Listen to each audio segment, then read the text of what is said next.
Hei, nak apa? Ha? Cik nak apa? Dia tak turun? Ya? Cicak tak turun ke?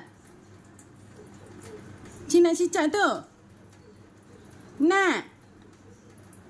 Ha? Cik nak ke matanya? Nak? Siapa nak panjat ambil? Ha? Cicak, oh cicak, cepatlah turun. Tak boleh ke? Cia, Cik dah baru je makan, dah kenyang. Nak buat apa dengan cicak tu? Nak cicak tu? Nak? Cicak. Suruhlah cicak tu turun. Cicak tu dah pergi mana dah? Oh, dah pergi sana dah. Cicak dah hilang. Ya? Oh, sian saya. Saya tak boleh buat apa-apa. Ya? Mana muka kesian?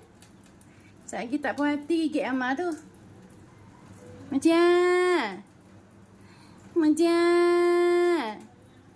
Cik. Allah, kecewanya saya, ya Allah. Alah. Ya. Amak boleh buat apa?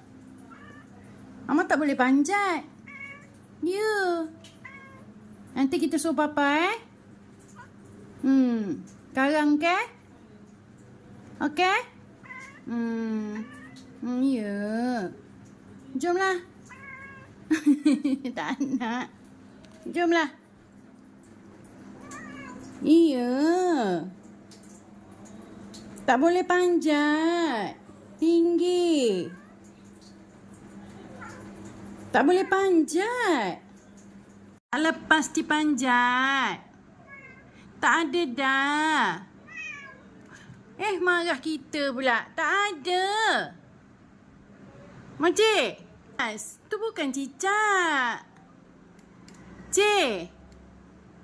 Sekarang kita ambil yang lain, okey? Tak mahu apanya. Dah tak ada. Makcik.